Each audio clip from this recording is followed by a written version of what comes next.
ผู้ฟังกำลังให้เกียรติรับฟังสถานีวิทยุเจียงใหม่มหานคร FM 107.25 เมกะเฮิรตซ์อันดับต่อจากนี้ไปเจิญอู้จ๋ากำเมืองกับดีเจคำเพชรเจ้า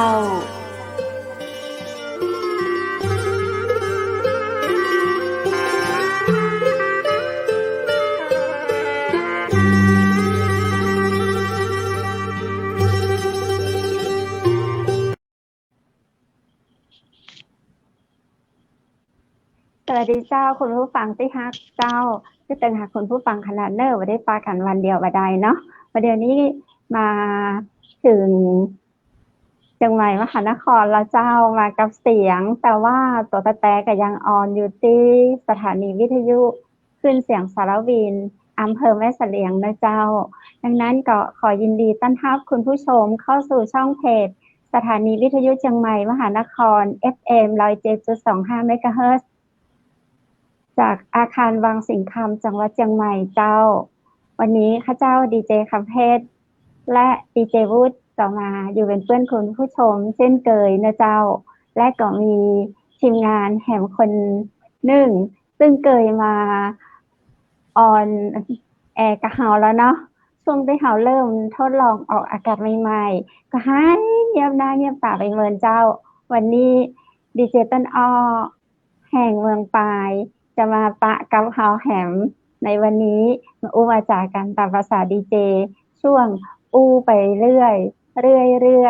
ยินดีต้อนรับดีเจต้นอ้อและดีเจวูดสวัสดีเจ้าสวัสดีครับเจ้าสวัสดีเจ้าคุณวุฒิสวัสดีเจ้าดีเจเพชรสวัสดีเจค ได้ รับ กันท่องเจ้ากรุงเทพปลายฝนตกกับเจ้าปลายฝนกำลังมาเลยฝนฝกำลังปล่อยๆน่าจะเป็นพายุนะเจ้าน่าจะเป็นพายุเจ้า น่าจะเป็นพายุเนาะเจอพายุทีหนักไหมครับหรือว่าก็แค่ฝนตกหนักแล้วลมแรงไหมยังไม่ถึงฤดูกาลของพายุจริงๆค่ะยังไม่ช่วงหน้าฝนเต็มที่ตอนนี้น่าจะเป็นปลายพายุอะค่ะห่างแถวถ้าเดินได้เดี๋ยวเราก็จะเข้าพรรษาแล้วเนาะใช่ช่วงนี้ต้อนรับฤดูฝนใช่กรุงเทพตกก็เจ้าดีเจวูดตกครับกรุงเทพตกแล้วก็ครึ้มตลอดเลยแต่ฝนตกไม่เท่าไหร่ฝนตกไม่เท่าไหร่โควิดน่ากลัวโควิดน่ากลัวกว่าเนาะมาซ้ายมาขวาฉีดยากันหรือยังเจ้าผมยังไม่ได้ได้ฉีดยาหรือยังดีเจต้นอ้อรอฉีดยาพิษสุนัขบ้ากับคุณเพชรไปเจอหมาโคกมาได้วัคซีนเอาต้นอ้อมาอยู่แล้วล่ะวัคซีนคงเอามาอยู่แล้วล่ะคงต้องฉีดยาพิษสุนัขบ้าตัวแล้วล่ะนะเพราะว่ามันเยอะเกินมันเยอะมากเนอะเยอะเกินไม่ถึงอย่างเยอะเกินโควิดโรคเลยคะสายพันธุ์มันเยอะเกินสายพันธุ์เยอะเกินสายพันธุ์เยอะจนบอกว่าจะต้องใช้วัคซีนอย่างที่มันเหมาะสมกับเฮาดีอ่ะครับแต่ที่ไปหายไปเป็นล้านต้นแน่เนาะหายไปได้ใดตะใช่พอดีต้นอ้อตกโควต้าของต้นอ้อตกโควต้า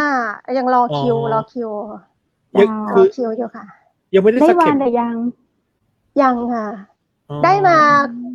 าประมาณครึ่งเข็มเอาไปเนี่ยอย่างครึ่งเข็มนี้ยังอารมณ์ดีอยู่นะครับแล้วที่ปลายเป็นไงบ้างครับมีคนติดเพิ่มอะไรอย่างงี้ไหมครับมามีเจ้าที่ปลายคือเงียบแล้วค่ะเงียบตั้งแต่รอบ2แล้วค่ะเราไม่มีเลยไม่ปลายเงียบมาได้เดือน2เดือนแล้วค่ะครับดีจังคือไม่มีคนติดเพิ่มเลยแล้วก็ไม่มีอะไรอย่างนี้เลยนะครับก็ดีนะครับผมว่าถ้าเป็นอำเภอที่สามารถบล็อกตัวเองได้อย่างเงี้ยผมว่าบล็อกดีกว่าเพราะตอนนี้มันน่ากลัวจริงๆคือเท่าที่สถานการณ์ของแม่ฮ่องสอนเกิดเรื่องของโควิดขึ้นเนี่ยค่ะขออนุญาตอธิบายนิดนึงว่าดีครับคำเพชรได้อธิบายไปก่อนหน้านี้แล้วมั้งคะดีเจคำเพชรเนาะในส่วนของมันตึงเปลี่ยนส่วนจังหวัดแม่ฮ่องสอนเจ้าเพราะว่าส่วนใหญ่มันเป็นโรคนำเข้าต้นอ้อใช้คำนี้โรคนำเข้าคือเป็นโรคนำเข้าเนื่องจากว่าอำเภอปลายแม่ฮ่องสอนเนี่ยเป็นเมืองเหนือสุด ครับเป็นเมืองติดขุนเขามันยากมากกับการที่จะเอาโรค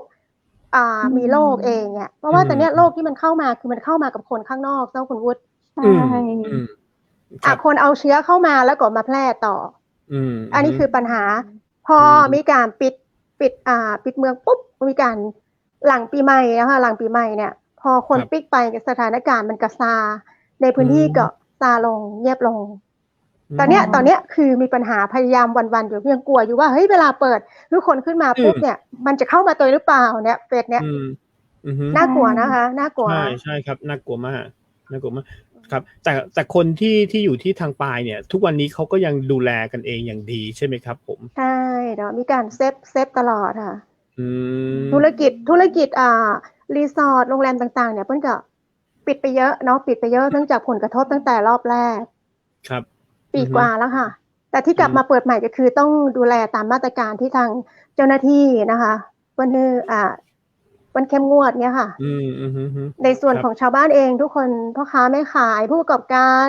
ทุกคนจะให้ความร่วมมือและก็ค่อนข้างที่จะให้ความสำคัญตระหนักถึงอันตรายของโควิดอยู่แม้ว่าจะมามีเชื้อแล้วก็ตามณเวลานี้ในพื้นที่นะคะคือในพื้นที่ก็ยังดูแลกันแบบอย่างดีอยู่นะครับแล้วแต่ปลายเนี่ยจริงๆปลายเนี่ยน่าเที่ยวมากตอนประมาณช่วงประมาณเนี่ยเข้าพรรษาปลายปีอะไรอย่างนี้หรือเปล่าครับใช่ไหมครับหมายถึงว่าถ้าก่อนโควิดนะครับช่วงหรือปลายเที่ยวได้ตลอดปลายเที่ยวได้ทุกฤดูฝนก็สวยฝนก็เขียวหนาวก็งามนะคะหน้าร้อนก็จะมีธรรมชาติมีน้ำตกมีต้นไม้มีธรรมชาติให้ดูตลอดเวลาค่ะคุณวุฒิไปไหนมาได้ก็มีคนงามแล้วก็ใจดีตัวเนาะไปไหนไปคิดไปไหนไม่ออกให้บอกต้นอ้อเนี่ยนี่สโลแกนเป็นไปแล้วอย่างนี้คุณต้นอ้อครับแล้วงานของทางคุณต้นอ้อเนี่ยก็คือเราสะดุดไปได้ไหมหรือว่าคุณต้นอ้อยังมีงานไปข้างนอกอะไรอย่างนี้อยู่ครับงานถ้าแบบงานน่ะเหรอคะคืองานหลักเนี่ยต้นอ้อเทรนเนาะคือโค้ชสอนออกกำลังกายเนี่ยกระทบ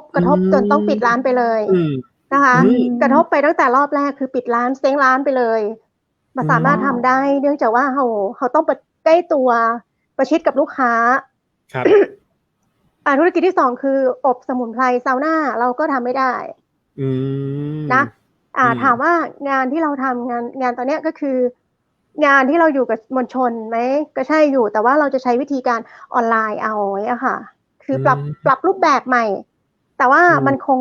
มันไม่ได้เต็มเม็ดเหมือนกับเราอยู่ตัวต่อตัวเนาะแต่ต้องพยายามปรับวิถีชีวิตนะคะให้มันเข้ากับยุคสถานการณ์นี้ให้อยู่ได้ครับธุรกิจสปาของที่ปลายเนี่ยก็แทบจะแบบเป็นศูนย์เลยคือไม่ได้ดำเนินการทั้งหมดติดลบอีกด้วยไหมใช้คำว่าติดลบก็น่าจะดีนะคะทุกอาชีพติดลบหมดเลยนะไม่ว่ารวยจนตอนเนี้ยเรามองว่าติดลบหมดเลยนะคะไม่ว่าธุรกิจอะไรก็ติดลบหมดแม้แต่แบงก์สาขาที่ไปเนี่ยปิดไปแล้วนะคะล่าสุดกรุงศรีอยุธยาปิดเลยเหรอปิดเลยปิดตัวเลยค่ะปิดตัวเลยค่ะแล้วมีอะไรปิดไปอีกบ้างคะที่ไปส่วนใหญ่ก็จะเป็นผับบาร์สถานบันเทิงนะคะโรงแรมที่ผู้ประกอบการไม่สามารถจะประคองได้นะคะร้านอาหารขายใช่เซ้งขายกิจการอย่างนี้เลยนะคะแล้วมีคนไปซื้อไหมคะเลยเพราะว่าอย่างนี้พยายามหาคนมาซื้ออยู่แบบวันราคาครึ่งต่อครึ่งเนี่ยยังบอกว่าจะได้ขายไหมอันนี้คือปัญหาถ้าเรามองในภาพรวมเนี่ยต้นอ้อมองว่ามันเป็นเศรษฐกิจระดับมหาภาคระดับโลกที่มันส่งผลกระทบตั้งแต่คนระดับข้างบนลงตุ้มเนี่ยนะคะมันดาวกระจายไปหมดเลยทุกส่วนทุกธุรกิจกระทบหมดเขาเนาะคุณผู้เราพยายามที่จะให้คุณผู้ชมแฮปปี้กับเราแต่โอ้โหมันเหลือเกินจริงคือต้องมองว่าในวิกฤตมันย่อมมีโอกาสเนาะเราต้องมองวิกฤตที่เป็นโอกาสเราใช้โอกาสในเรื่องของเทคโนโลยีเรื่องของโซเชียลเรา เจอกันใน Facebook ในโซเชียลเขาต้องใช้วิธีช่องทางในการสร้างโซเชียลให้เป็นรายได้ต้นอ้อเองต้นอ้อขายสบู่ด้วยการขายออนไลน์หมดเลยครับผมต้นอ้อทำธุรกิจทางออนไลน์เป็นหลักถามว่าอยู่ได้ไหมมันแค่ประคองเราได้ประคองเราใช้คำว่าประคองเพื่อไม่ให้เราดรอปลงไปกว่านี้เนาะทุกคนท้อไหมอย่าท้ออย่าท้อค่ะคุณผู้ฟังห้ามท้อใช่ครับอย่างที่คุณต้นอ้อคิดก็ดีแหละครับมันก็จะได้คืออย่างน้อยมันก็ไม่เป็นศูนย์สักทีเดียวถูกไหมครับแต่คนรอบๆข้างเราที่เราเห็นเนี่ยบางคนเนี่ยโหอย่าว่าแต่ศูนย์เลยติดลบเลยอย่างเงี้ยทุกคนติดลบมหาเศรษฐียังติดลบใช่แล้วถ้าคนธรรมดาอย่างเราเนี่ยสามารถประคองชีวิตอยู่ได้นั่นเราสุดยอดคนละนะสุดยอดคนแล้วนะครับสุดยอดคนแล้วค่ะคือทุกคนเนี่ยในภาวะสถานการณ์แบบนี้ต้นอ้อมองว่าทุกคนแย่หมดในเมื่อทุกคนแย่หมดเราจะทำยังไงให้ชีวิตเราไม่แย่ทุกวันเมื่อโควิดมันเข้ามามันต้องออกไปให้ได้วันหนึ่งมันสามารถแบบนี้อย่างยั่งยืนอยู่กับคนเราได้ตลอดเวลาถูกไหมคะต้นอ้อเชื่อว่าเดี๋ยวมันจะออกไปแต่ณเวลานี้เนี่ยที่เราใช้สติใช้กำลังใจจากตัวเองและคนรอบข้างสร้างพลังนะคะคือตัวเองนี่มันหาช่องทางแม้แต่ถ้ำยังมีรอยน้ำไหลได้ชีวิตคนย่อมไม่มีทางตันเสมอนะถูกต้องคิดว่าจะใช้เวลานานแค่ไหนคะสถานการณ์ที่120 วันสำหรับที่ต้นอ้อมองต้นอ้อคิดว่านานแค่ไหนต้นอ้อเลิกเชื่อนายกไปนานตั้งแต่เฟสแรกแล้วค่ะเอาต้นอ้อเอาความคิดของต้นอ้อคิดว่าอีกนานแค่ไหนที่เราจะอย่างน้อยก็คือลดลงคือตอนนี้คิดว่าประเทศไทยของเรามาอันดับ1ของโลกเนี่ยกราฟเราต้องขึ้นสุดๆแล้วคือนโยบายระดับนโยบายเพียงแค่ประคองนโยบายเพียงแค่ประคองใช้หลักการทางทฤษฎีและคำนวณซึ่งมันสามารถผิดพลาดได้ตลอดเวลาโลกมันอยู่กับเราตลอดเวลานะคะเพื่อนเพชรคุณวุฒิโลกอยู่กับเราตลอดเวลาถึงไม่ใช่โควิดโลกอื่นมันก็ยังมีอยู่เรามองโควิดเป็นเรื่องเล็กๆไปก่อนณเวลานี้เราอยู่กับมันมาปีกว่าละเราต้องอยู่กับมันต่อได้จะอยู่กับมันอีกสัก6 เดือนจะเป็นอะไรไปเอาว่า6 เดือนนี่กี่วันคือเราชินกับการดูแลตัวเองแล้วในระดับหนึ่งเรารู้วิธีป้องกันที่สำคัญคือสิ่งหนึ่งที่ต้นอ้อให้ความสำคัญคือเรื่องการสร้างภูมิคุ้มกันที่แข็งแรงให้กับร่างกายและจิตใจตัวเราเป็นอันดับแรกนะคะซึ่งในที่นี้ต้นอ้อกำลังหมายถึงการสร้างร่างกายให้ตัวเองแข็งแรงมีภูมิคุ้มกันในการต้านทานโรคต่างๆก่อนเมื่อร่างกายแข็งแรงแล้วเนี่ยจิตใจเขาจะเข้มแข็งเขาจะมีพลังในการที่เขาจะครีเอทหรือว่าคิดอะไรอย่างต่างๆได้อย่างดีขึ้นนะเมื่อใดที่ร่างกายเขาป่วยคนป่วย1 วันเนี่ยคุณต้องนอนโรงพยาบาล1 วันเนี่ยคุณเสียเวลา24 ชั่วโมงของคุณไปเรียบร้อยในการที่สร้างสิ่งดีๆนะเพราะฉะนั้นเนี่ยต้นอ้อมองว่าโควิดกระทบมากไหมคุณกลับไปปี40ฟองสบู่แตกปีฟองสบู่แตกทุกคนเอาเรื่องเศรษฐกิจมาวันนั้นเราต้องการใช้เงินในการขับเคลื่อนชีวิตเหมือนกันวันนี้เราก็ต้องการใช้เงินในการขับเคลื่อนชีวิตเพราะฉะนั้นถ้าคุณยังมาบอกว่าโควิดกระทบทำอะไรไม่ได้เลยไม่ถูกเป็นไปไม่ได้ถ้าคุณผ่านมาถึงจนปี64นี่แล้วมัน24 ปีแล้วเพราะฉะนั้นคุณสามารถอยู่ได้แน่นอนน้อยเราก็เคยได้เรียนรู้บรรยากาศช่วงนั้นกันมาแล้วใช่โรคอะไรสารพัดมันไม่ใช่แค่โควิดคุณต้นอ้อครับแล้วอย่างโรงเรียนที่ปลายครับเขานักเรียนเขาไปเรียนอะไรกันหรือยังนักเรียนเริ่มเปิดโรงเรียนเป็นบางโรงเรียนแต่บางส่วนก็ยังใช่คือที่ปลายเหมือนที่ต้นอ้อบอกว่าปลายดีอยู่อย่างหนึ่งคือโรคค่อนข้างที่จะควบคุมได้ง่ายมาตรการของเจ้าหน้าที่เนี่ยต้องยอมรับว่าชื่นชมป่ะนะเจ้าหน้าที่ค่อนข้างทำงานกันอย่างเข้มงวดมากนะคะทุกหน่วยงานบูรณาการร่วมเจ้าหน้าที่สสอะไรอย่างต่างๆเนี่ยค่ะเจ้าหน้าที่ตำรวจปกครองอำเภอทุกคนถ้ามีคนติดเนี่ยท่านจะมีการควบคุมอย่างโรงพยาบาลอย่างเงี้ยค่ะท่านจะควบคุ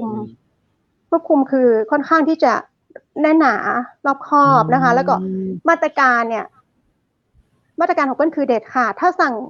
ปิดนะคะปิดร้านปิดอย่างเนี้ยคือต้องปิดเลยปิดถ้าคุณเปิดก็ถือว่าคุณทำผิด ผิดกฎนะคุณก็ต้องนะรับผิดชอบในส่วนของคุณไปเนี่ยค่ะ เวลาสั่ง แต่ว่า ปิดนี่เรามีการช่วยเยียวยาอะไรไหมอ้าว ไม่ อันนี้คือไม่เลย ต้นอ้อเชื่อว่าไม่มีใครทำได้ เหมือนกันทั่วประเทศ ครับ นอกจากเรามานั่งรอคนละครึ่งเฟส 3จากรัฐบาลเนี่ย1,000เนี่ย พรุ่งนี้นะพรุ่งนี้มีลุ้น ต้นอ้อลุ้นหวยมากกว่าเลย ยิ่ง เอาเรา ลุ้นหวยดีกว่าใช่ไหม ไม่เราพู จะ ด มี ความ โครง จริ กาง รอะไรนะ ยิ่งใช้ยิ่งได้ อ่ะ แต่เราก็มีคำถาม คือ อ อ ยู่เนาะว่าแล้วเราจะเอาที่ไหนมาใช้อ่ะ ต้นอ้ออยาก ไม่มีใช้แล้วเราจะได้ไงใช่ไหม คือเนี่ยถ้ามันเป็นความเคยชินจากการที่เราต้องมานั่งรอเงินช่วยเหลือแล้วเยียวยา เราจะติดนิสัย ถึงเวลาเงินหมดปุ๊บ โอเค เราจะมานั่งรอทันที เราจะมานั่งรอเขาแค่เยียวยาเขาไม่ได้ช่วยเราถาวรถูกกับต้นอ้อคิดแบบนั้นนะคะ แต่อย่างน้อยดีไหมมันก็ดีนะสำหรับคนที่ยังคิดว่าเราต้องพึ่งเขาอะแต่ในส่วนต้นอ้อเนี่ยต้นอ้อยอมรับว่าต้นอ้อบอกค่อยได้งบอย่างจากต่างๆจากรัฐนะคะ เพราะว่าด้วยตัวเฮาเนี่ยสิทธิทางสังคมเฮามันมีน้อยเนาะสวัสดิการสังคมต่างๆประกันสังคมต่างๆต้นอ้อไม่ได้ทำไม่ได้ทำเราใช้เงินส่วนตัวนะคะรักษาฮะ สบายใจกว่า แต่ถามว่า สบยใจก ใช่ แต่ถามว่ากรณีที่เราจะต้องไปรักษาเนี่ย มันจะเป็นไหมขอออกกำลังกายให้มันแข็งแรงก่อนเพื่อที่จะไม่ยอมเป็นโรคหรือป่วยดีกว่าดูแลตัวเองดูแลจิตใจ ตอน ดูแล นี้ ร่างกาย ต้นอ้อ ให้แข็งแรง ดูแลตัวเองยังไงคะตื่นกี่โมงพักผ่อนยังไง ทานยังไง คือ จะได้ ต้นอ้อ แนะนำคุณผู้ชม คือต้นอ้อเนี่ย ป ต้ ฏิ น บัติตัว อ้อเป็นเทรนเนอร์เนาะ จ้ะ ออกกำลังกาย ต้นอ้อ แต่ตอน ใน เนี้ย เรื่อง คือเราไป ของก เรียนกับต้นอ้อที่ปลายไม่ได้อะเรา ไม่ มา ได้ เรียนกับต้นอ้อ สอน ที่ ออนไลน์ ที่ห้องนี้แล้วกันห้องมหานครเนาะคุณวุฒิ ไม่ ทานอะไรตื่นกี่โมงนอนกี่โมงอะไรอย่างเงี้ยค่ะ อันนั้นละเอียดเกินไปหรือเปล่าเราเอา อันนี้ แค่หนึ่งกลับ สักวัน วัน ต้นอ้อ นี้ ต้นอ้อพยายามอย่างแรกเลยที่ต้นอ้อฮื้อไปนะคะ เจ้า คิดบวก คิดบวกนะครับ บวก อืม ความคิดก่อ อาน ร เล มณ์ ย ดีคิดความคิดกันเลย อารมณ์ดี ความคิดนะคะ มันจะสั่งสารไปกระตุ้นไปที่ โอเค สมองส่งต่อที่อารมณ์ แล้วส่งออกมาที่ จ้ะ ร่างกาย คุณต้องเข้าใจเลยระบบร่างกายของมนุษย์ เมื่อไหร่ที่สารความคิดของคุณคิดลบ มันจะไปดึง จ้ะ พลังงาน ส่วนบวกของคุณออกไป สร้างพลังงานลบหลั่งสารที่แย่ๆออกมาทางสมองและอารมณ์ ส่งผลต่ออารมณ์และไปกระทบร่างกายของคุณทันทีนั่นคือเอฟเฟกต์ มันคือสร้างอารมณ์ก่อน ปรับทัศนค โร ติ ค ของ อะไร เรา จะมาสร้างมันหัวเราะก่อนยิ้ม ต้น แฮป ต้นอ้อ ปี้ จะบอกว่า สิ่ง ต้นอ้อเคยป่วยมา16 ปีเนาะรักษาอยู่ที่โรงพยาบาล16 ปี คุณวุฒิเจ้า เป็นผู้ป่วย ปี เป็นผู้ป่วยของของ เป็นโร สวน ค ดอ ไหม ก คะ อะค่ะ ตอนช่วงอายุเท่าไหร่ครับ ตอนอายุ17 ยาวถึง30 กว่า โอ้โห ยาวมาก คือโรคอะไร 20 ปี ยาว ความจริง นาน ถ้ายาว เขาเป็นเพื่อน ใช่ ต้นอ้อ ใช่ มา มันเป็นโรค 20 ปีแล้วนะเขาไม่เห็นรู้ อ่า เลย อายุคนล่ำเพอไงต้นอ้อที่เป็นสมัยจัดรายการยังเป็นอยู่สมัยจัดรายการยังเป็นอยู่ สมัยจัดรายการวิทยุใหม่ๆก็ยังเป็น แต่ว่าด้วยความที่เราเจอเคมีเยอะเกินเนาะ ครับ โรคที่หมอวินิจฉัยของอ้อเนี่ยรุนแรงที่สุดคือ MS นะคะ Multiple Sclerosis ภาษาหมอนะคะ ค่ะ รักษาที่ศูนย์โรคสมองภาคเหนือชั้น9ศรีพัฒน์นะมหาราชนครเชียงใหม่ รักษาอยู่โรคนี้รักษาอยู่ประมาณ9 ปีครึ่ง อืม เป็นโรคสมองล้วนๆเลย ตอนนี้ก็คือต้นอ้อไม่เป็นแล้ว ปกติทุกอย่าง แต่ความดัน ต ได้ อน แต่ความ ต ดั อน นที่เป็น ปกติ มันเป็นยังไงคะต้นอ้อโรคเนี้ยมันเป็นอาการยังไง คือ อะคะ มันเริ่มหลายโรคมันภาวะเครียดก่อน พอเครียดแล้วมันสารในสมองของเรามันรวนร่างกายเรามันรวนเนาะมันเป็นหลายโรคเลย30 บาทเอาไม่อยู่แต่เขาก็เห็นอ้อสวยมาตลอดนะคะ หนังหน้ามันเป็นอย่างเงี้ย หน้ามันชี้โกง หนังหน้ามันชี้โกงเนี่ยเราพยายามจะทำให้ตัวเองดูดีตลอดเวลาค่ะ เพราะว่า ครับ เรายังอยากใช้ชีวิตอยู่เหมือนคนปกติ ครับ ทั่วไป อืม คือถ้ามีใครมาบอกเราว่าเฮ้ยเธอเป็นคนป่วยจิตเวชคนป่วยโรคสมอง คนป่วยโรคเลือดเนี่ยค่ะ คือ ศูนย์โรคสมองภาคเหนือชั้น 9เนี่ยต้นอ้อเป็นประธานชมรมของ MS เนาะคือเข้ามาแบบด้วยความที่เราอ่ะเป็นสื่อความได้เปรียบของเขาคือเขาฮื้อกำลังใจคนใครเขาฮื้อเทคนิคเขาฮื้อวิธีการที่จะดูแลตัวเองปรับอารมณ์จนสุดท้ายเขากลับมาดูแลตัวเองได้ในโหมดของสมุนไพรต้นอ้อใช้สมุนไพรรักษาตัวเองมาตั้งแต่นั้นมาตอนนี้เกือบ20 ปีละจะมาค่อยแตะยาเคมีเลยเนื่องจากเขาขยาดไปเลยพวกสเตียรอยด์พวกเคมีเพนิซิลลินต่างๆเนี่ยคือแอนตี้ไปเลยก็เลยนี่คือที่มาของการออกกำลังกายแล้วก็เริ่มมาเป็นเทรนเนอร์แล้วก็เปิดสปาอบตัวรักษาคนไข้ด้วยการกดจุดอย่างวันนี้ค่ะต้นอ้อไปเรียนมาเหรอคะมันเรียนไหมไม่ได้เรียนนะมันเป็นโดยธรรมชาติด้วยการที่เรารักษาตัวเองใช่ใช่อะไรดีที่สุดคะใช่ครับกดจุดโยคะบำบัดอะไรที่4อย่างที่ต้นอ้อพูดมาเมื่อกี้ตัวไหนสำหรับเจอดีต้นอ้อมองว่ามันแล้วแต่จริตของแต่ละคนสรีระร่างกายและระบบการไหลเวียนของแต่ละคนไม่เหมือนกันนะบางคนเหมือนคนเล่นกีฬาชอบทักษะตีชกมวยเล่นฟุตบอลหรือวิ่งเนี่ยค่ะของอ้อเนี่ยอ้อลองมา101 ย่านน้ำเลยอ้อถูกจริตกับการเล่นคาร์ดิโอผสมโยคะเป็นเวทเทรนนิ่งแบบมือเปล่าแต่มันสร้างพลังเลือดลมใช่ไหมเลือดลมมันสร้างใช่น่ากลัวอยู่นะถ้าเป็นเด็กทำได้แต่ถ้าเราอายุแบบ40อะไรอย่างนี้จะไหวเหรอต้นได้หมดเลยมันสร้างกล้ามเนื้อมันเผาผลาญสิ่งที่เคยเรียนตอนม.1 ม.2อ่ะเรียนอะไรวิชายืดหยุ่นประมาณนั้นน่ะมาตอนนี้กลัวกระดูกหักอ่ะไม่ทุกคนถ้าเพื่อนไม่ทำถ้าเพชรไม่ทำเนี่ยร่างกายเราจะมีภาวะกระดูกเสื่อมได้ไวเนื่องจากว่าแคลเซียมในร่างกายเราสูญเสียไปเรื่อยๆใช่เพราะฉะนั้นเราต้องพยายามรักษาน้ำในไขข้อกระดูกและมวลกระดูกของร่างกายเราให้มันสมดุลเนี่ยค่ะมีเยอะไหมท่ามันมีเยอะไหมต้นอ้อของอ้อมีอยู่40 กว่าท่าโอ้โหวันนึงเราต้องเล่นกี่นาทีไม่วันนึงเบสิกคือพื้นฐานของลูกค้าเลยอ้อจะให้แค่วันละ4 ท่าวันละ4 ท่าก่อนเริ่ม4 ท่าก็คือไม่คนหนึ่งเนี่ยคลาสหนึ่งของอ้อ14 วันส่วนใหญ่ลูกค้าจะมาเทรนเพื่อลดน้ำหนักโดยตรงคลาส14 วันทุกคนจะต้องลงอย่างน้อย 2-3 กิโลแล้วก็สร้างซิกแพคเป็นหลักสร้างกล้ามเนื้อนะอยากได้เนาะสร้างกล้ามเนื้อก่อนหน้าที่จะแบบหันมาดูแลออกกำลังกายอย่างจริงจังอะครับตอนนั้นเนี่ยน้ำหนักเนี่ยมากกว่าตอนนี้หรือเปล่าครับน้ำหนักน้อยกว่าน้ำหนักน้อยกว่าน้ำหนักเล็กน้ำหนัก45ก็ดูเป็นคนผอมถ้าอย่างนั้นใช่เป็นคนจะเข้ากันมาตลอดพอแล้วตอนต้นอ้อตอนนี้48-49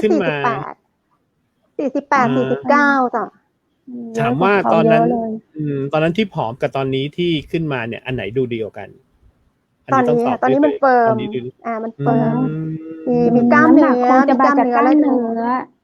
กระดูกแข็งแรงกล้ามเนื้อเพราะว่ากล้ามเนื้อเนี่ยพอมวลกล้ามเนื้อเขาเป็นมัดแล้วเนี่ยมันจะทำให้น้ำหนักเพิ่มโดยไม่มีไขมันเพราะนั้นเราการที่จะออกกำลังกายแบบเนี่ยเล่นคาร์ดิโอเนี่ยเขาต้องไปโฟกัสที่กล้ามเนื้อค่ะอย่าโฟกัสที่น้ำหนักเพราะว่าถ้าเป็นกล้ามเนื้อปุ๊บเนี่ยมันจะเปลี่ยนไขมันมาเป็นกล้ามเนื้อทันทีเพราะนั้นน้ำหนักตัวเขาเยอะเมื่อก่อนคือจะ44-45พอๆกับต้นอ้อไงค่ะเดี๋ยวนี้เหลือ40เงี้ย40ไปคุณเพชรนี่ถ้าต้องเคลื่องติดฝาแป๊บเดียวนะคุณเพชรผอมไปให้กระดูกแข็งแรงก็พอเดี๋ยวต้องให้ต้นอ้อมาเทรนเอากระดูกไว้ก่อนคืออย่างนี้ครับแชร์อันนี้นิดนึงพอดีวันนี้ได้ทำรายการที่เกี่ยวกับเรื่องของคุณหมอเหมือนกันคุณเขาก็จะมาพอดีเป็นเภสัชกรจากที่แม่ฟ้าหลวงครับเขาก็มาคุยเมื่อช่วงบ่ายเขาก็บอกว่าจริงๆแล้วกระดูกคนเราเนี่ยมันจะเสื่อมตลอดยิ่งสิ่งที่เราเสื่อมคือโอเคเรานั่งทำงานเนี่ยโดยไม่ลุกไปไหนเนี่ยเสื่อมผู้หญิงใส่ส้นสูงเสื่อมนะครับเด็กที่แบกเป้เราเห็นไหมโอ้โหครูให้กันบ้านหนักมากๆเลยแบกเป้ไปเสื่อมนะครับกระดูกเริ่มเสื่อมนะครับ กระดูกหลังกระดูกอะไร ทุกวันนี้เราทำลายร่างกายเราตลอดนะครับ แล้วกระดูกมันเสื่อมตลอด แต่หมอบอกว่า แล้ว ถ้าเรา ทำไง ออกกำลังกายนะครับ เราออกกำลังกายเนี่ยจำนวนมัดกล้ามเนี่ย มันจะไปช่วยคุ้มครองกระดูกเรา ใช่ ถูกไหมครับจากไขมันเนี่ยมันจะเป็นมัดกล้ามมันจะช่วยคุ้มครองกระดูกพวกข้อต่อเนี่ยสำคัญมากใช่เพราะฉะนั้นเนี่ยจริงๆแล้วผู้หญิงเนี่ยผมว่าออกกำลังกายเล็กๆก็ได้ครับไม่ได้เป็นที่ต้องแบบอะไรอย่างเงี้ยมันจะเป็นที่ เรา แบบ ต้อง น้อง จำ เบ กัด บี้ ไหมคะ แบบกี่นาทีกี่ชั่วโมงอย่างเงี้ยค่ะ เราต้องจำกัดไหม คือต้นอ้อเน้นค่ะบัต่ำกว่าครึ่งชั่วโมง ถ้าอย่างคาร์ดิโอของอ้อเนี่ยจาก45 นาทีขึ้นไปเนี่ยเผาผลาญไปเยอะนะหลายร้อยแคล ใช่ นั่นแล้วแต่ ใช่ เพราะว่าของอ้อเนี่ยจะเน้นการเผาผลาญข้างในออกมาเบิร์น ครับเผาข้างใน ผมว่า เลยนะคะ อันนี้คือเราจะออกกำลังกายคือให้ได้กล้ามให้ได้กระดูกที่แข็งแรงถูกต้องไหมคะไม่จำเป็นว่าจะมีเหงื่อหรือไม่มีเหงื่อใช่ไหม ไม่จำเป็นเหงื่อไม่ซีเรียสเลยผมว่านะเท่าที่ฟังคุณเขาบอกมาเนี่ยเขาบอกว่า กล้ามเนื้อเนี่ยมันจะแบบไปช่วยป้องกันกระดูกเรา ใช่ เหมือนรถยนต์น่ะคุณเพชรคิดถึงรถยนต์นะครับรถยนต์เนี่ยจริงๆแล้วร่างกายเราเหมือนรถยนต์เลยถ้าเราไม่ดูแลรถยนต์เราไม่ดูแลร่างกายเรานะเนี่ยน้ำมันเครื่องก็เหมือนพวกแบบคอลลาเจนที่ไปช่วยหล่อลื่นอะไรอย่างเงี้ยแหละครับผมนี่ทุกวันสงสัยแบบอะไรนะเขาเรียกหนังหุ้มกระดูกแน่เลยผอมไป ผอมไปมันจะทำ ถ้าเราจะทานอะไรให้มันอ้วนแล้วก็กลัวว่ามันจะเป็นไขมันเป็นเบาเป็นความหวานอะไรเงี้ยก็เราก็ไม่ได้ชอบแล้วอย่างนี้คุณต้นอ้อดูควบคุมเรื่องของอาหารอะไรอย่างนี้ด้วยหรือเปล่าครับอาหารนี้ต้นอ้อจะงดนะคะเลี่ยงในเรื่องของน้ำตาลแล้วก็ของน้ำอัดลมไม่แตะเลยแอลกอฮอล์ไม่แตะใช่เนี่ยต้นอ้อเขาดีมากตรงเนี้ยอ้อไม่แตะเวลาไปเที่ยวด้วยกันนี่คือแบบไม่แตะเลย ดื่มน้ำเปล่า ต้นอ้อก็ไปเฝ้าเป็นบอดี้การ์ดเพื่อน ขอกลับเลยเมาแล้วอาละวาดเอาเบียร์คว้างหัวคนข้างๆน้ำเปล่าคือสมุนไพรน้ำเปล่าคือสมุนไพรที่ดีที่สุดใช่แล้วอ้อจะเลี่ยงเรื่องน้ำแข็งถ้าไม่จำเป็นไม่กินน้ำแข็งก็ไม่ดื่มอ้อจะกินน้ำในอุณหภูมิปกติของห้องหรือไม่ก็น้ำอุ่นตื่นเช้ามาเนี่ยอ้อจะต้องกินกาแฟดำไข่ต้มคือกาแฟสดจากปลายเลยหรือเปล่าคะกาแฟยี่ห้อไหนได้หมดกาแฟที่เรามาชงเองกาแฟดำง่ายๆดำแล้วก็ตามด้วยอะไรนะอ๋อไข่ต้ม2 ฟองมื้อเช้าค่ะไข่ต้มเนี่ยอย่าลืมไม่ตอนเทรนเนี่ยต้นอ้อจะกินไข่ต้มวันละ6 ฟองสร้างกล้ามเนื้อนะคะเพราะว่าเทรนหนักมากสร้างกล้ามเนื้อด้วยการกินไข่ต้มไข่ต้มก็จะมีโปรตีนใช่ก็พวกอกไก่พวกปลาแต่เน้นเป็นของนึ่งเป็นของต้มเนี่ยค่ะไม่ค่อยเน้นทอดเท่าใดแต่ว่าบ่ได้แบบเลี่ยงเวอร์นะคะเพชรหายไปไหนละ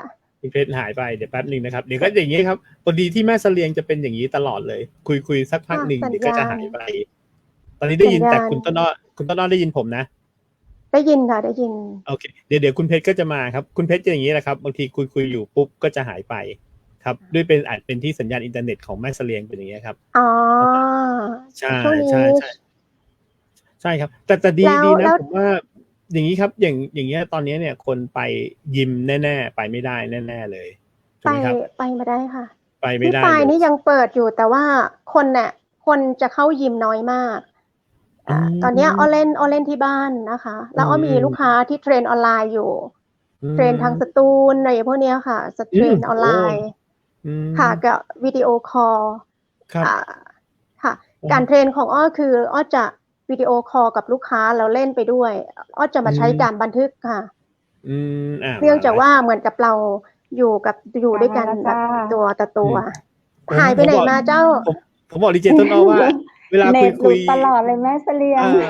เวลาคุยในการเนี่ยเดี๋ยวดีเจคอมเพล็กซ์ก็จะหายไปนิดนึงแล้วก็จะกลับมาอย่างเงี้ยตอนนี้คุณผู้ชมคือเขาเข้าใจแล้วว่านี่คืออินเทอร์เน็ตแม่เสลียงค่ะมีความเข้าใจเกิดขึ้นแล้วตอนแรกเขาคิด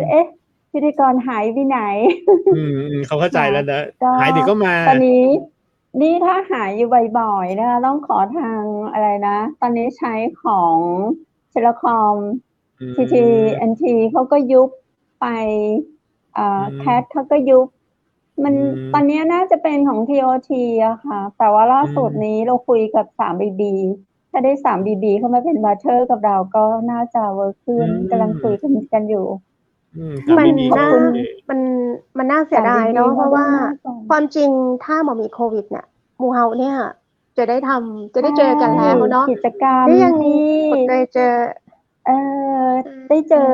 ได้คุณผู้ชมก็จะได้ชมแบบกิจกรรมที่ต้นอ้อที่ดีเจกำแพงดีเจบูธอะไรอย่างเงี้ยเนาะที่เราได้ออกพื้นที่เชียงใหม่มาให้ ครับ คุณผู้ชมได้เห็นความเป็นจริงของเชียงใหม่มหานครว่าเป็นอย่างไรเนาะทุกวันนี้ก็ ใช่ ได้ฟังเราพูดเล่าให้ฟังเท่านั้นเอง ก็ปรากฏหน้าตาให้เห็นแค่นี้เอง ล่าสุดได้ยินว่าตังเชียงใหม่นี้สั่งห้าม10 จังหวัดเข้าอีกละมันก็เจ้า ใช่ไหมครับ อ่า มีกรุงเทพแน่ แต่ตอนนี้ ปทุม ค่ะ นนท์ คื กรุ อง เทพ เพราะว่าเขาประมาณเหมือนกับแบบว่าถ้าคุณมีใบเกิด หรือว่าบัตรประชาชน ๆ ถ้าคุณมีบัตรประชาชนของจังหวัดนั้น เพราะว่าเขาปล่อยออกแคมป์แล้วใช่ไหมคะแคมป์แตกกรุงเทพเพิ่งแตกกลางถ้าคุณจะกลับบ้านผู้ว่ายินดีต้อนรับให้คุณกลับบ้าน แต่ต้องไปรายงานตัว แล้วเขาจะจัดสรรให้อยู่ยังไม่ให้กลับไปหาคุณพ่อคุณแม่เพราะว่าเดี๋ยวคุณจะนำเชื้อไปให้คุณพ่อคุณแม่ที่บ้าน ยินดีต้อนรับคุณกลับบ้านใช้คำว่ายินดีต้อนรับคุณกลับจังหวัดบ้านเกิด แต่ให้ไปอยู่ในที่พักพิงก่อนค่ะ ต้องเขาเรียกอะไรสวอปเนาะสัก4 รอบ 3 รอบ 4 รอบอะไรอย่างเงี้ยค่ะฉีดวัคซีน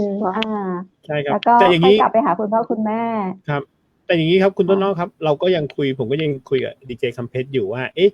วันไหนเนี่ย ถ้าสมมติว่าเป็นวันพระใหญ่นิดเนี่ย ออกนอกสตูนิดได้ไหมครับ เพราะว่าถ้าเกิดสถานที่นั้นปลอดภัย เขามีกิจกรรมต้นอ้อถ้ามีกิจกรรมอย่างเงี้ย ต้นอ้อก็พาออกนอกสถานที่หน่อย คือ ออกไปไหน เป็ ออกนอกเอาไปพม่าเลยไหมออกไปประมาณพม่าเลยไหม ไปได้จะกลับมาได้ไหม ไลฟ์สดอยู่เชียงใหม่มหานครเนี่ยเดี๋ยวอ้อพาไปรัชฉานเนี่ยหายไปเลยอย่างเงี้ยทำไงเดี๋ยวอ้อพาไปรัชฉานเดี๋ยวต่อยไตแรงได้ก่อนได้ดีเนาะคุณเนาะแต่ว่าต้องกลับมาให้ได้นะ ไปไม่ได้ ไปแล้วกลับไม่กลับ ไปแล้วถูกโดนจับตัวฝั่งโน้นอะไรอย่างนี้เรา อยากให้มีกิจกรรมข้างนอก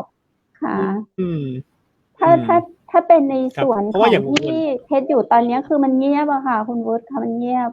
ยังไม่มีกิจกรรมประมาณไหนเป็นคุณวุฒิลองแจ้งคอนเซปต์มาหน่อยว่าประมาณไหนกิจกรรมในวัดกิจกรรมวันพระ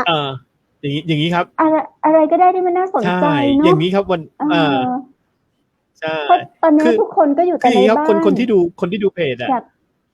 เขาก็อยากดูอะไรที่มันข้างนอกค่ะอยากเห็นปลายข้างนอกแม้แต่ทุกวันเป็นยังไงสอ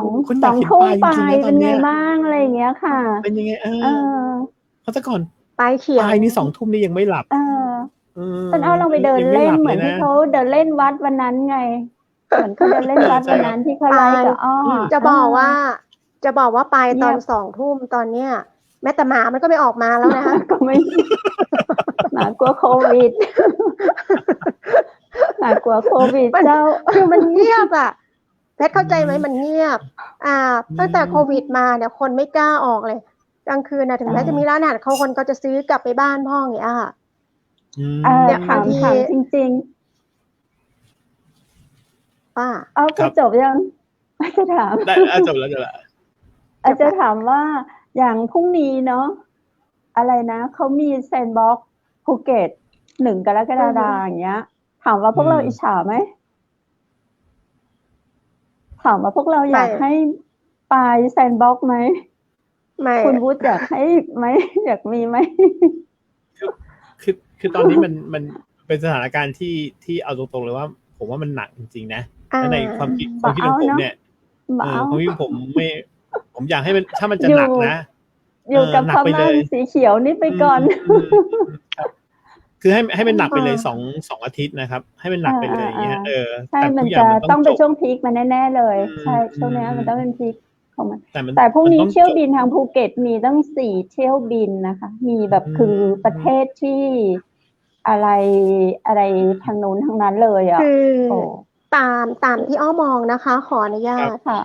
ประมาณอ้อมองว่าประมาณตุลาเนี่ยสถานการณ์การท่องเที่ยวมันจะกลับมาเริ่มดีขึ้น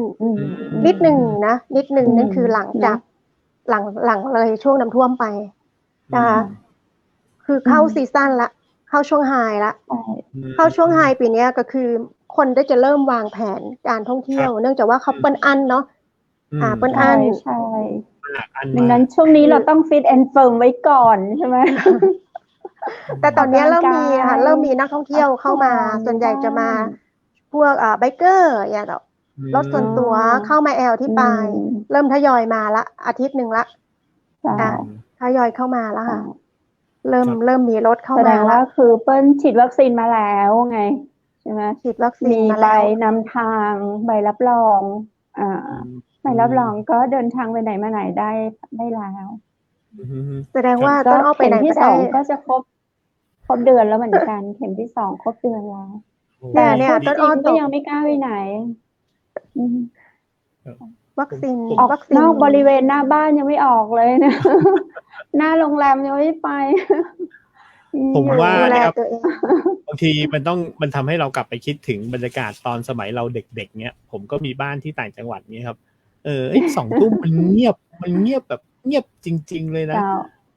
ตอนนี้อยู่ว่าแต่ต่างจังหวัดเลยนะครับกรุงเทพเนี่ยครับหน้าบ้านผมเนี่ย2 ทุ่มมันเงียบเลยนะครับเงียบแบบทุกอย่างเงียบหมดเลยผมว่าบางทีคิดไปคิดมาถ้าคิดบวกกับคุณต้นอ้อผมว่าก็ดีนะมันก็ทำให้เราได้เงียบได้แบบได้อยู่กับตัวเองนะไม่ได้ต้นอ้อใช้เวลาว่างๆเนี่ยต้นอ้อจะลงสวนในบ้านค่ะต้นอ้อปลูกว่านหางจระเข้เนาะเพราะต้นอ้อทำโปรดักต์ต้นอ้อทำสบู่สมุนไพรว่านหางจระเข้ไงเขาก็ปลูกเองปลูกตั้งแต่โควิดรอบแรกตอนนี้มันได้ปีกว่าแล้วนั่นคือมันลดต้นทุนในการใช้จ่ายของเฮาลงเพราะเฮาใช้ว่านมาเป็นวัตถุดิบในการทำสบู่สมุนไพรของเฮาเนี่ยเดินหน้าไปเรื่อยๆด้วยความที่แบบเรามองว่าในวิกฤตเฮายังมีโอกาสเพียงแต่เฮาต้องมีสติในการที่เฮาจะต้องคิดให้ได้ว่าเฮาจะทำอย่างสุดท้ายก็คือเราก็ได้ใช้วัตถุดิบจากของเราเองเลยใช่ค่ะและตอนนี้ต้นอ้อกำลังส่งเสริมเกษตรกรส่งเสริมชาวบ้านเนี่ยให้ปลูกตะไคร้ตัดใบตะไคร้ตัดใบขายเฉพาะใบตะไคร้เอาแต่ใบขายเฉพาะใบตะไคร้ต้นอ้อใบตะไคร้เขาเอาไปทำอะไรคะไล่ยุงไม่เขาเอาไปทำอาหารส่งออกนอกต่างประเทศรับซื้อพอดีอ้อก็หาโรงงานช่วยชาวบ้านว่าเราจะส่งเสริมเขาให้เขาได้มีรายได้จากการทำเกษตรอย่างไรวันก่อนอ้อเห็นท่านรองนายกอบต.ป่าแปะท่านรองพานุวัฒน์ใช่ไหมที่ออกรายการกับพวกแกกับคุณเพชรกับคุณวุฒิใช่ไหมใช่คนนั้นก็คือดิวเรื่องของการเกษตรมากับอ้อพักหนึ่งนะคะแกค่อนข้างมี power ในเรื่องนี้ในการส่งเสริมส่วนตัวเองแกเก่งแล้วทีเนี้ยทางอ้อมานำร่องที่ปลายด้วยการที่อยากเกษตรกรเนี่ยเวลาปลูกกระเทียมบ่ได้ขายปลูกฟักทองก็ต้องทิ้งถูกไหมคะราคาถูกผลผลิตทางการเกษตรคือทุกอย่างดาวหมดเลยเพราะฉะนั้นเกษตรกรมีต้นทุนในการผลิตที่ค่อนข้างสูงแต่ผลผลิตไปได้ขายเพราะฉะนั้นคุณติดลบตลอดเวลาเลยทุกปีเลยเราเลยอันนี้คือกำลังนำร่องเนี่ยคือวันที่15 กรกฎาคมนี้จะเริ่มปลูกรอบแรกนะคะของเกษตรกรใช่หน้าฝนพอดีเนาะลงพวกนี้ไว้แต่ว่าตัดได้25 วันเก็บเกี่ยวทุก25 วันเอามาแปรรูปได้แปรรูปค่ะเขาทำเป็นอาหารเขาไปทำเป็นอาหารคือก่อนหน้าเนี่ยเราเข้าใจว่าเขาต้องปลูกหัวตะไคร้ขายอย่างเดียวถูกไหมเอาใบทิ้ง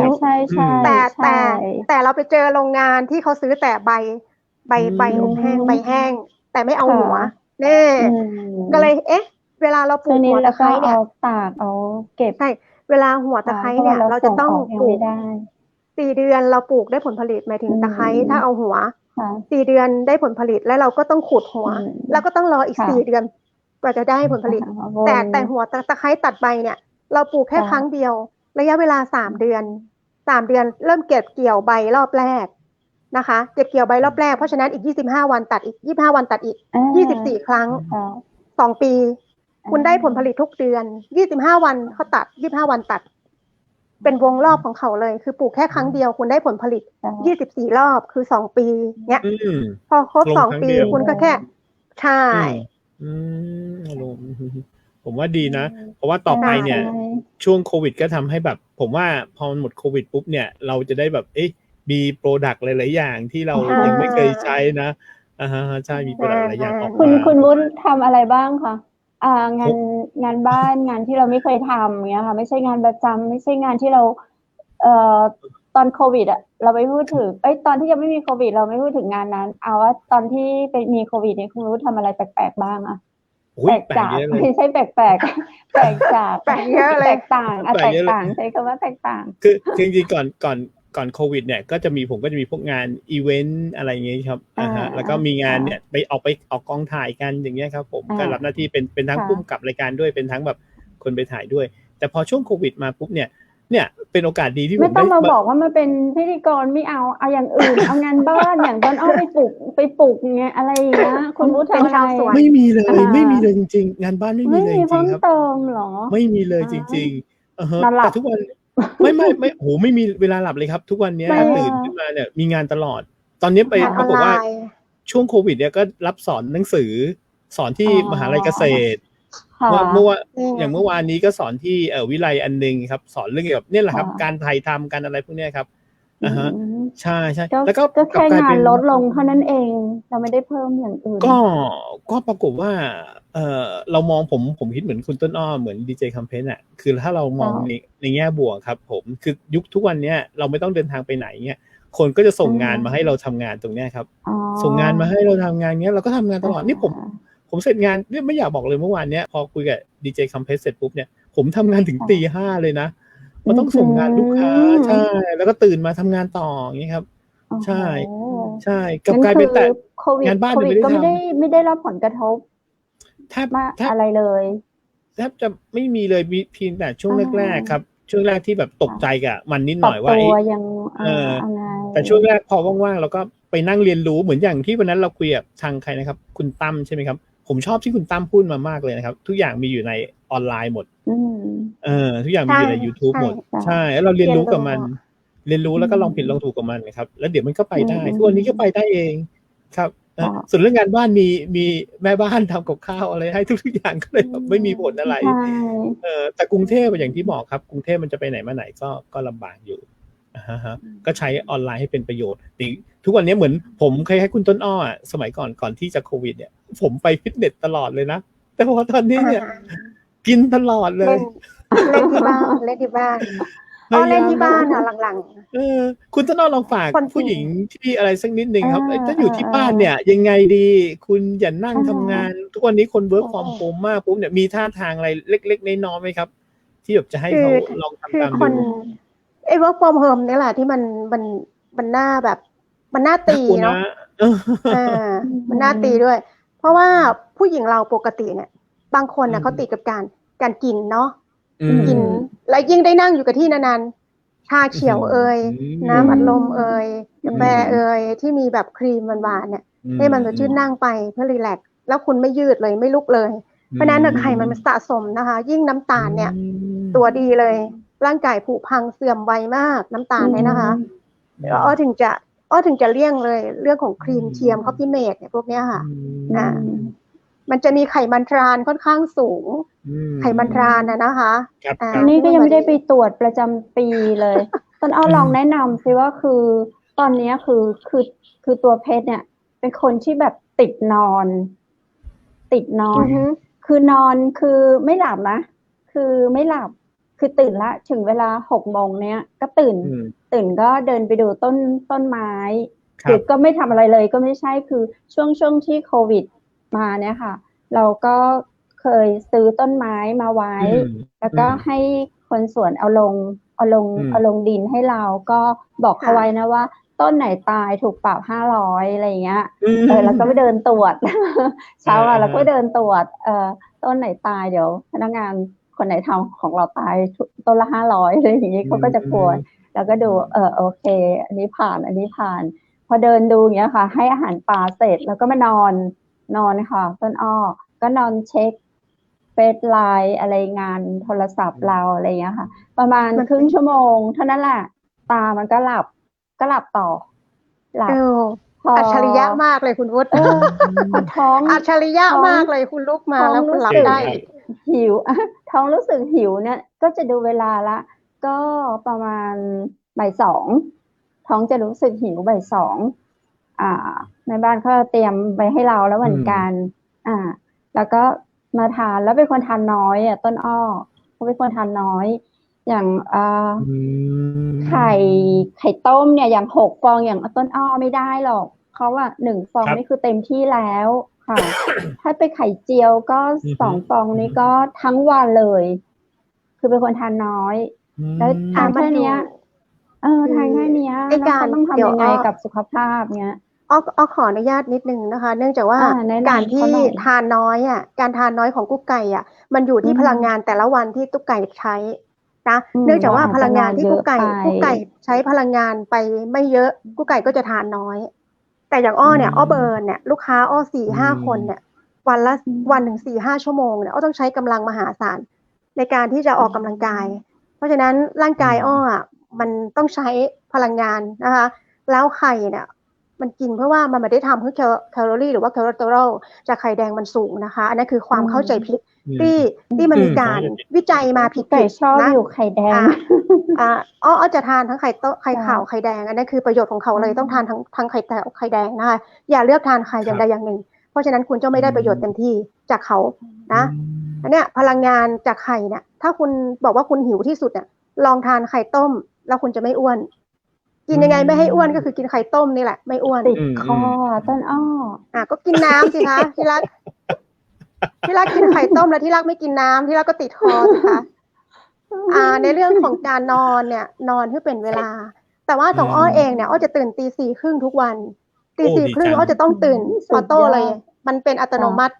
ของร่างกายพอตื่นมาอ้อจะมานั่งสวดมนต์ทำสมาธิเช้าก่อนอันนั้นเคย5:30อ้อถึงจะ5:30อ้อถึงจะเริ่มทำงานในบ้านนะถ้ามีงานที่ค้างไว้อ้อจะเริ่มสางน้อยก็เดินลงไปข้างล่างดูต้นไม้มานั่งสมาธิ4:00ได้ประมาณ40 นาทีหลับต่อถ้าสมาธิ4:00เนี่ยได้สักครึ่งชั่วโมงหรือว่า1 ชั่วโมงหลับต่อเนี่ยก็คือตื่นตอนเย็นเลยนะต้นอ้อไม่นอนกลางวันเลยอ้อเป็นคนไม่นอนกลางวันคือถ้าตื่นมาแล้วเนี่ยจะยาวเลยค่ะแล้วไปหลับอีกทีก็คือต้องหลับประมาณ4 ทุ่มคือก็หลับแสดงว่าพลังเราได้แล้วเข้านอนประมาณกี่โมงนอนบางทีถ้างานเยอะก็2:00ถ้าดึกสุดก็2:00เหมือนพระพุทธเจ้าเลย2-3 ชั่วโมงดึกสุดจะ2:00ค่ะถ้าไวสุดก็ถึงประมาณ3-4 ทุ่มแล้วแต่ร่างกายเราไม่อะไรเลยสมองเมื่อวานเนี่ยมันมีน็อกเมื่อวานเนี่ยเพิ่งในรอบ10 ปีที่เจอเมื่อวานนี้ความดันลดเหลือ74เพราะว่าแต่ว่าอ้อแข็งแรงต่ำมากข้างบน74ข้างล่าง63คือต่ำมากในลักษณะนี้บางคนเนี่ยจะต้องวูบแล้วไงแต่ด้วยตัวเราร่างกายเราแข็งแรงเรายังขับรถไปหาคุณหมอว่าเรามึนๆนะแต่เราไม่มีอาการแบบไหวเรารู้สึกว่ามันหนักท้ายทอยเพราะอ้อทำงานอ้อนอนดึกติดต่อกันอาทิตย์กว่าแล้วเนาะทำงานหนักแล้วทีเนี้ยเมื่อวานไปหาหมอวัดความดันตกใจว่าเฮ้ยคนไข้เดินมาได้อย่างไรโอ้โหน่ากลัวนะความดันเลย70 กว่าก็เลยพักผ่อน5 ชั่วโมงค่ะหลังจากกลับจากคลินิกมาพัก5 ชั่วโมงแล้วก็เย็นมาออกกำลังกายที่ฟิตเนสต่อสดชื่นมันเป็นภาวะเขาไม่ดื่มความดันความดันเราความดันค่ะมันเกี่ยวกับเรื่องภาวะก็มีความดันต่ำเหมือนกันถ้าจะต้องทานพวกน้ำเฮลบูบอยนะคะมันช่วยได้ในเรื่องของระบบเลือดทำให้ความดันเราสูบฉีดน้ำเฮลบูบอยสีแดงๆนะคะ เพชรจะต้องดื่มพยายามดื่มตอนแล้วแต่ ได้ ชอบเสียระยะทานได้เหมือนกัน แต่ว่าเพชรทานตอนกลางวันพยายามทานตอนกลางวันกับความเย็นใช้ความเย็นดราฟเขานะมันจะช่วยทำให้เลือดลมเพชรสูบฉีดอาการของเพชรเนี่ยเท่าที่อ้อประเมินเนี่ยระบบร่างกายเพชรไม่สมดุลนะเพราะเพชรจะมีอาการง่วงและนอนตอนกลางวันปกติคนปกติเขาจะไม่นอนจนถึงเย็นละถ้าบ่าย 4 โมงคุณยังนอนได้แสดงว่าร่างกายคุณรวนละเพราะฉะนั้นพยายามนาฬิกาชีวิตเปลี่ยนไปคือมันไม่มีอะไรทำไงต้นอ้อนี่ว่างเกินนอนคือนอนคือมันก็ตื่นมาหยิบโทรศัพท์คุยงานเช็คงานหลับสบายเกินค่ะมาช่วยต้นอ้อปลูกว่านดีไหมที่บ้านมาช่วยต้นอ้อปลูกว่านอาจจะเป็นแค่ช่วงโควิดหรือเปล่าเดี๋ยวพอหมดโควิดปุ๊บก็ต้องไปดูที่เชียงใหม่ด้วยก็ต้องทำงานผมว่าอาจจะเป็นแค่ช่วงนี้แหละใช่เราก็บอกตัวเราเองไงว่าช่วงนี้เราตรงนี้นะอะไรเงี้ยเพราะว่าอย่างเวลาถ้าเราไม่ใช่ช่วงโควิดต้นอ้อก็เห็นเขาก็ไม่เคยอยู่นอนในรถอะไรอย่างเงี้ยแต่ว่าอยากให้บำรุงหน่อยเพราะว่าร่างกายกับน้ำหนักน้ำหนักกับอายุเรามันไม่ได้มันมาได้แล้วกุ๊กไก่ต้องบำรุงวิตามินอะไรเพชรต้องบำรุงพวกโปรตีน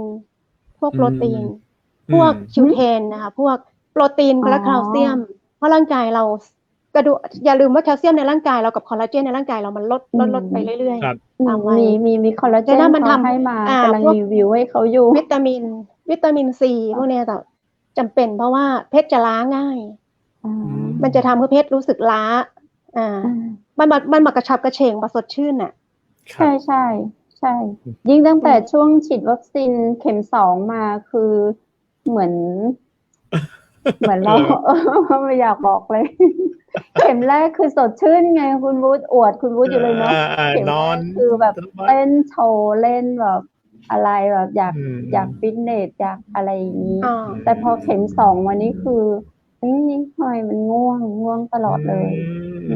นี่ฉีดวันไหนคะเข็ม2นี่ฉีดวันไหนล่ะเข็ม2มาเกือบเดือนแล้วจ้ะยังหมดฤทธิ์อีกเหรอยังไม่รู้เหมือนกันไม่รู้ว่ามันเป็นฤทธิ์เด็ดของเราเองหรือว่าวัคซีนเราก็ไม่รู้ลองดูครับผมว่าคือมันเหมือนแบบนิสัยมันไปติดอาการนอนไปแล้วอะไรไม่หรอกเป็นที่ติดเราด้วยไม่หรอกผมอย่างช่วงก่อนโควิดผมเห็นดีเจเพชรแบบทำงานตลอดเนี้ยผมว่าอาจจะเป็นแค่ช่วงนี้แหละที่ยังออกไปไหนไม่ได้ครับใช่มันขาดแรงกระตุ้นขาดแรงกระตุ้นส่วนหนึ่งขาดแรงกระตุ้นก็เลยกลัวเหมือนกันไงว่าเราจะติดนิสัยอย่างนี้ไปตลอดหรือเปล่านะอย่าดิ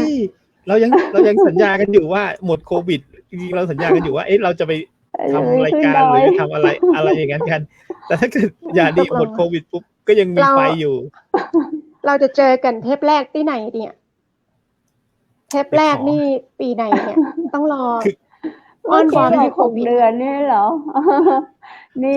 ขอตามนายกแล้วกันนายกเหลือ100 วันแล้วก็จะขอ100 วัน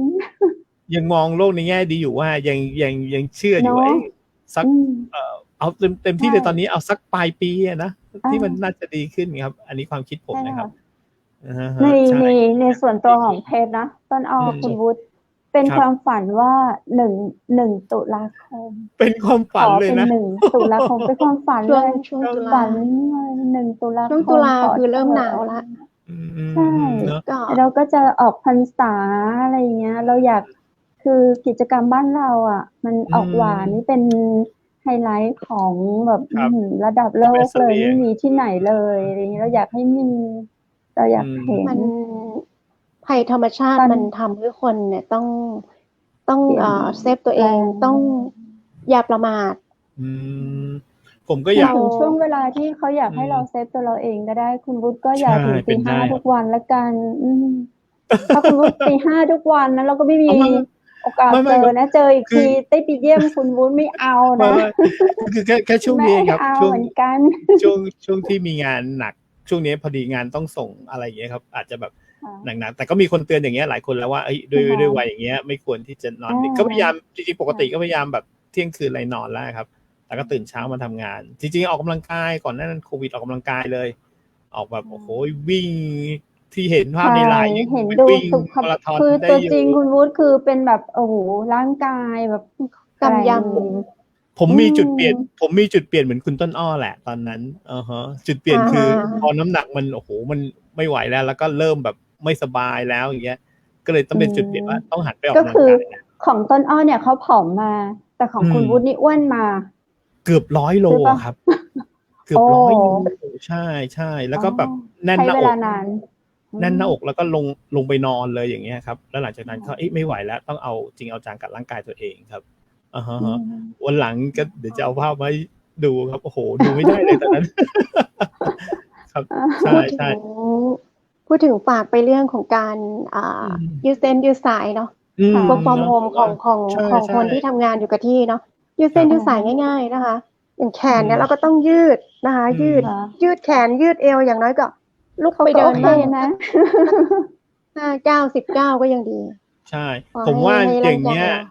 อย่างที่เราคุยกันเนี่ยสักชั่วโมงนึงเนี่ยก็โอเคว่าเดี๋ยวเราคุยกันเสร็จเนี่ยก็อยากให้ทุกคนแบบลุกจากที่นั่งเนี่ย ใช่ ไปยืนนั่งอย่านั่งอย่างเดียว แต่ไม่เดี๋ยวถ้าที่ไลฟ์สดก็จะเช็คงานที่เราไลฟ์สดที่เราออกทีวีเชียงใหม่มหานครกันก่อนใช่ไหมครับ แล้วก็ถึงจะไปอาบน้ำคืออ้อไม่ยืนอ้อมายืนค่ะแต่อ้อจะแพลงเลยอ้อแพลงบนที่นอนเลยประมาณ300 ครั้ง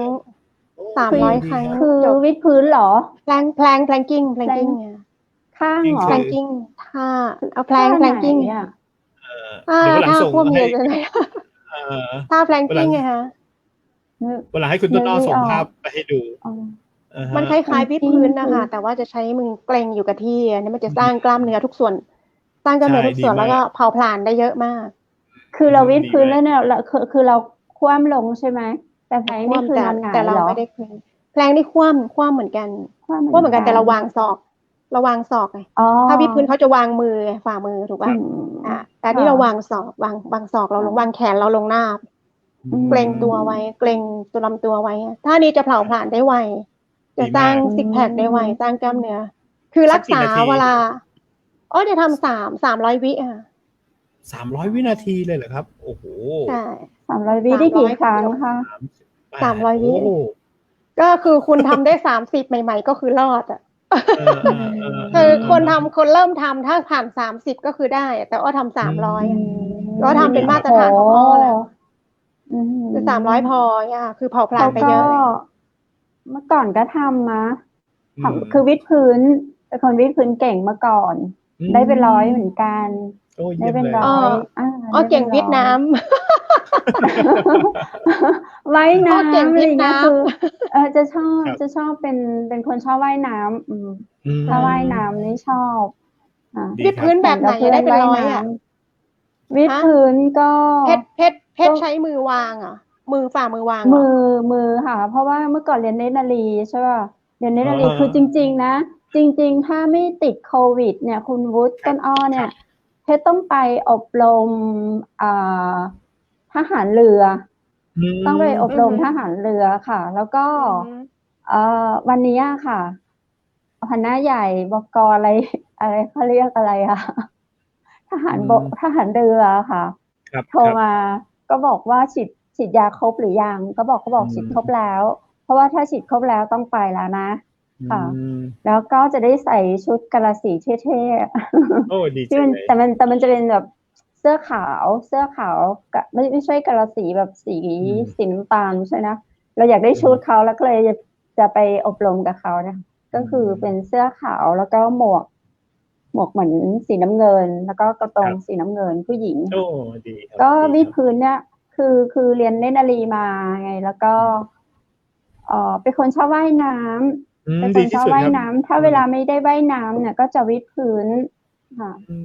ก็จะวิดพื้นเพราะว่าไม่ค่อยออกไปข้างนอกอะไรกับใครชอบโลกส่วนตัวสูงทำอะไรคนเดียวอะไรอย่างนี้จะมีเพื่อนสนิทอยู่อย่างเงี้ยค่ะไปไหนก็2 คนพออย่างเงี้ยไปแค่อย่างนี้ค่ะเอาล่ะคุยกันมาชั่วโมงนึงไงก็ชั่วโมงละจริงๆเรา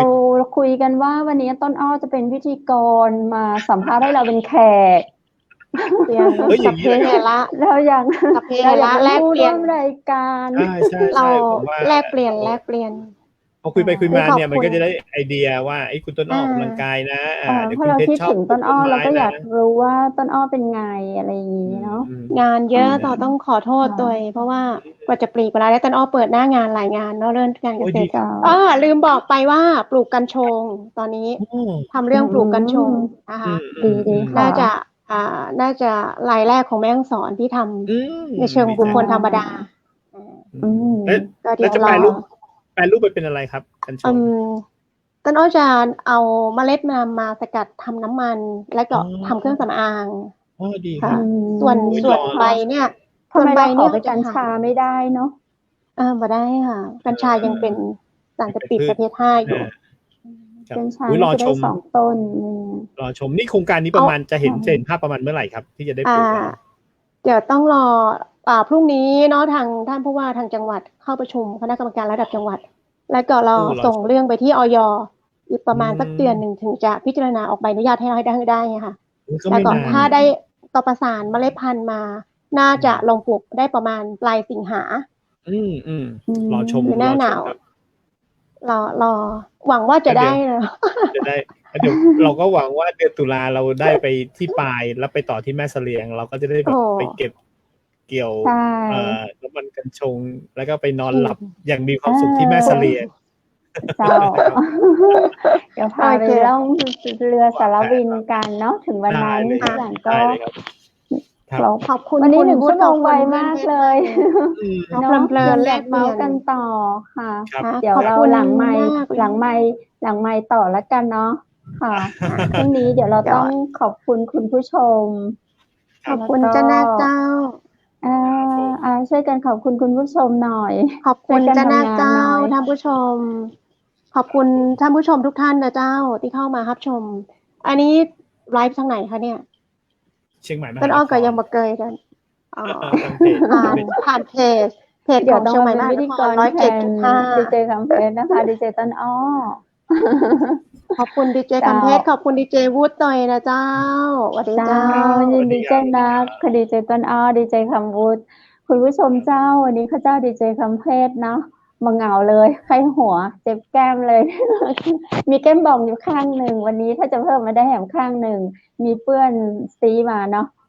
หูจักกันมาเมื่อเป็น20 กว่าปีแล้ว แต่ว่าเปิ้นอยู่อำเภอปาย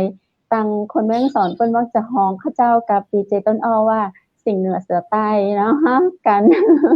เจ้ากับไอ้ดีเจคำพูดตัวยนะเจ้าวันนี้ม่วนเนาะจะได้ก็ขอขอบคุณคุณผู้ชมจะนักเนอร์ที่สำคัญขอบคุณสปอนเซอร์ใจดีนะเจ้าคนเชียงใหม่อย่าลืมนะเจ้าช่วงโควิดช่วงนี้ออกไปไหนยากลำบากติดต่อที่ครัวปินโตนะเจ้าอาหารเจ้าอาหารกลางวันอาหารแรงเก็บไว้กินเมื่อคืนก็ได้เนาะที่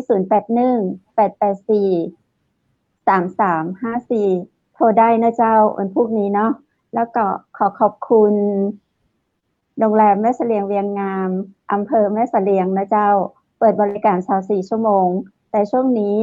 คนที่เดินทางมาจากต่างจังหวัดให้แสดงบัตรเนาะแล้วก็ใบรับรองการ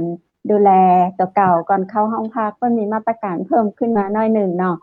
จะได้ก็สอบถามได้ที่เบอร์โทรศัพท์หมายเลข053-621-444ขอย้ำใหม่นะเจ้า053-621-444ขอบคุณบริษัทเฮงลิสซิ่งจำกัดนะเจ้ากู้สาขาไทยบริษัทต่างกับไปกู้ได้นะเจ้าขอบคุณคุณผู้ชมที่ฮักทุกคนเลยวันพรุ่งนี้ปิ๊กกับป้ากันทำไม 20:00 นเช่นเคยนะเจ้าวันพรุ่งนี้จะมีเรื่องราวดีๆจากท่านไหนท่านใดก็ลุ้นกันพรุ่งนี้ว่าจะเป็นแม่ยิงหรือว่าพ่อจายจะหล่อจะงามปันดีเจวุฒิหรือว่าดีเจคำเพชรก่อพรุ่งนี้ป้ากันเจ้าสำหรับวันนี้สวัสดีเจ้า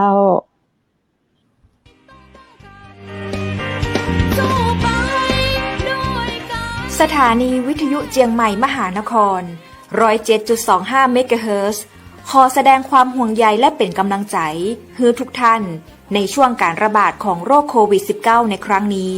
เพื่อลดความเสี่ยงควรสวมหน้ากากอนามัยทุกครั้งล้างมือเป็นประจำ ขอให้อยู่ที่บ้านให้นักที่สุดด้วยความปรารถนาดีจากหมู่เฮาเจ้าเจียงใหม่มหานคร